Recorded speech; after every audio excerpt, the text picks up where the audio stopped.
Fala, meus queridos velocistas, tudo bom com vocês? Acabei de ver que eu mirei no Aquaman e acertei no Papai Noel, né? Tipo, tá uma pegada muito natalina aqui, a paleta de cor do vídeo. Não foi proposital, mas como o Natal tá logo aí, já desejo pra todo mundo um maravilhoso Feliz Natal e, evidentemente, caso não dê tempo depois, um maravilhoso Feliz Ano Novo, que 2024 seja ótimo na vida de todos vocês. Pessoal, nessa quarta-feira, dia 20 de dezembro, eu fui convidado pela Warner Bros. Para assistir Aquaman 2, O Reino Perdido. Foi praticamente a primeira sessão no Brasil que teve deste filme e coincidiu de ser justo no dia também da estreia nacional. E evidentemente que quando a gente observa essa situação, a gente percebe que de fato a Warner está ciente de que este filme provavelmente não vai gerar lucro para ela. Mas o fato desse filme se pagar ou não se pagar, gerar lucro ou não gerar lucro, quer dizer que o filme é bom ou não? Quer dizer que vale a pena assistir esse filme ou não? No vídeo de hoje a gente vai conversar sobre Aquaman, eu vou dizer as minhas opiniões com spoiler, tá ok? Não tem tempo de fazer vídeo sem spoiler, então vai ser um vídeo com spoiler, então caso você não tenha assistido, fica aí o aviso. Eu vou comentar as coisas que eu gostei, vou comentar as coisas que eu não gostei, vou comentar sobre a conclusão que esse filme dá pro DCEU. Então sem mais enrolações, vamos pro vídeo, solta a vinheta. Sejam todos muito bem-vindos à Terra 22, mais conhecido como Legado Flash Brasil. Muito prazer, meu nome é Léo. E se você for novo aqui neste canal, então seja muito bem-vindo. E hoje nós vamos falar sobre Aquaman 2, O Reino Perdido. Vale lembrar que se você ainda não for inscrito no canal, clica no botãozinho vermelho para se inscrever, que isso daí me ajuda muito. Também não esquece de deixar seu like no vídeo e, por fim, mas não menos importante, ativa as notificações para não perder nenhum vídeo futuramente. Muito obrigado, de verdade.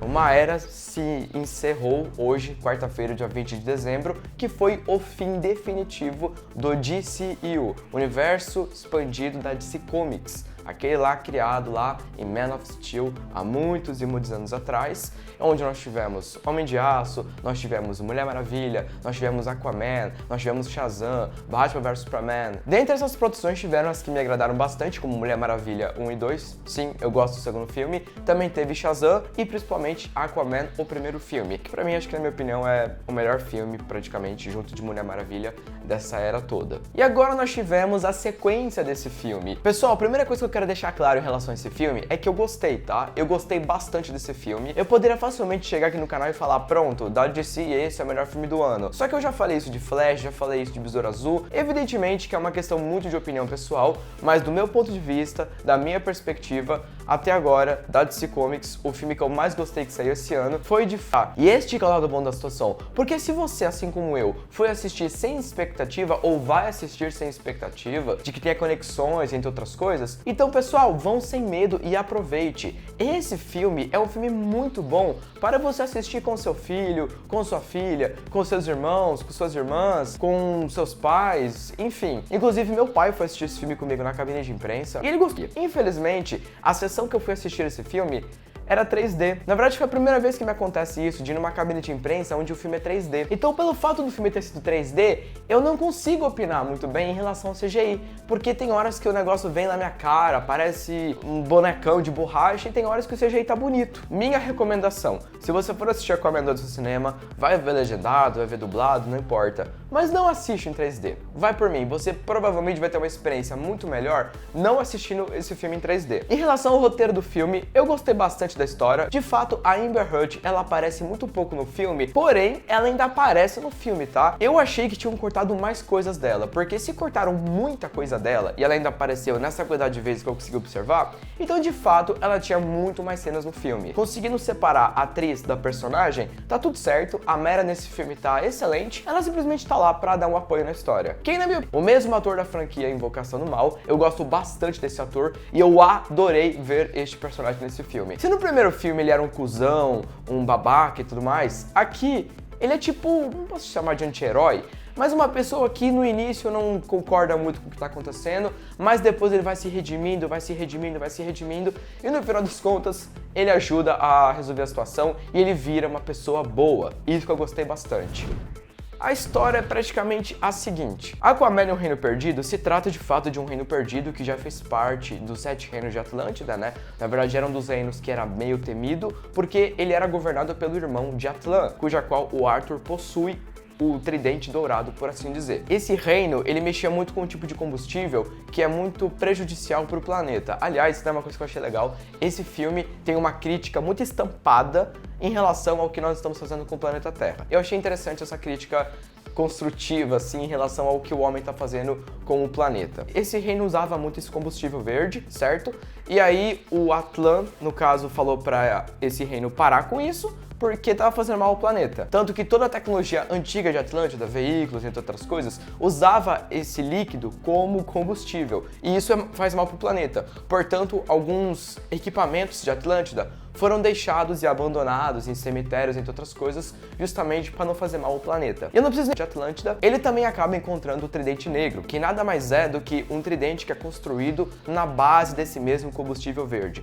Por isso que ele transforma todo mundo lá em monstro, em zumbi, enfim. E o plano dele, originalmente, seria só matar o Aquaman e destruir o reino dele. Só que como ele está sendo possuído pelo espírito do antigo irmão de Atlan, que foi o cara que ferrou com tudo, praticamente ele quer destruir o planeta. É praticamente essa a premissa do filme. E assim, é bem aquele roteirinho feijão com arroz. Tem várias conveniências no filme, tem várias coisas também que não fazem muito sentido, mas você acompanha com a história. Tem lutas, as coreografias de luta estão de parabéns. Os efeitos também, em alguns momentos, como eu falei pra vocês, me agradaram bastante.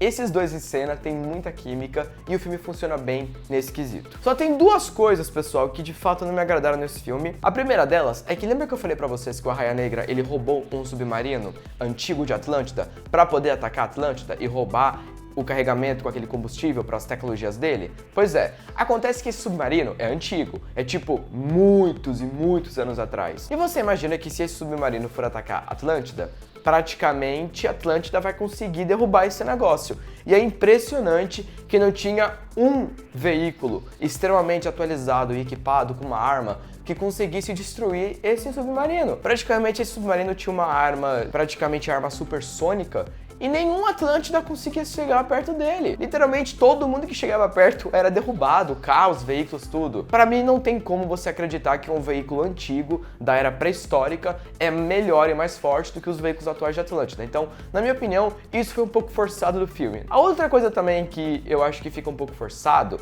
é que no início do filme o conselho que apoia ou não o Arthur Curry nas decisões de rei dele, quando o Arthur fala que é melhor eles irem para a superfície para poder participar de reuniões, para poderem serem registrados como um povo e tudo mais, para ajudarem a curar o planeta, o conselho diz que se algum dia eles forem lá para cima, vai ser para exterminar os humanos, né? Que eles não querem compartilhar, não querem ajuda nem nada do tipo. Só que aí chega no final do filme e depois de tudo acontecer, esse conselho nem aparece mais.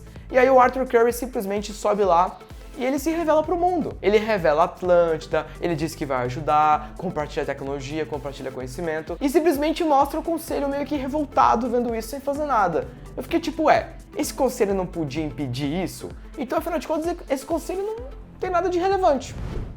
Uma coisa que eu achei que faltou coragem nesse filme foi para matar personagem. Porque em vários momentos dava a entender que algum personagem poderia morrer. No caso, a Mera, no caso, o próprio filho do Arthur, talvez até o Orm em alguns momentos, até aquele cientista que apoia o Arraia Negra também. Teve vários momentos em que todos eles teve uma probabilidade de morrer, mas ninguém morreu.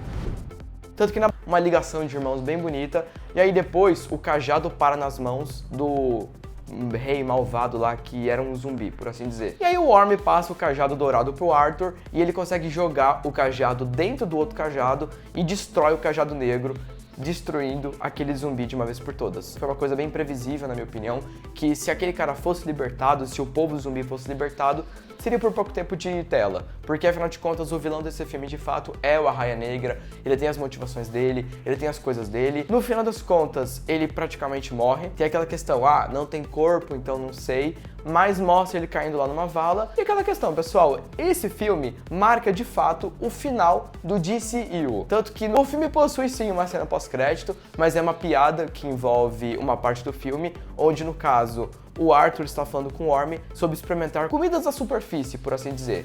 E aí o que acontece? Pra sacanear o Orm, o Arthur pega uma barata e dá pra ele comer. E ele gosta, né? Tanto que foi um momento cômico no cinema. E aí no final do filme, né, depois de ajudar todo mundo lá, ele é considerado morto. Então o Arthur deixa ele viver, eles viram amigos, todo mundo lá em Atlântida, no caso o general e a Mera, eles concordam em deixar o Orm viver em paz lá, um pouquinho longe dali, pra não ter problema pra ninguém. E aí, no caso, o Orm vai lá pra uma hamburgueria, né, lá no meio do mar, e aí ele come um hambúrguer, toma lá uma bebida, só que aí passa uma barata na mesa. E ele ainda achando que faz parte do negócio, ele bota a barata dentro do hambúrguer e acaba comendo. Essa é a cena pós-crédito. Aquaman 2, O Reino Perdido, não é o melhor filme do mundo, não é o pior filme do mundo, não tem um roteiro maravilhoso, tem alguns probleminhas, algumas conveniências, obviamente, mas eu acho que é um filme que merece ser visto, é um filme que você vai se divertir muito no cinema ainda assistir, e ele realmente marca o encerramento definitivo do antigo DCU. Não tem conexões, cena pós-crédito, nem nada que indique que vai ter um futuro ou algo relacionado com isso. De fato, deixa o universo mesmo que a gente conhece, criado lá pelo Zack Snyder e tudo mais,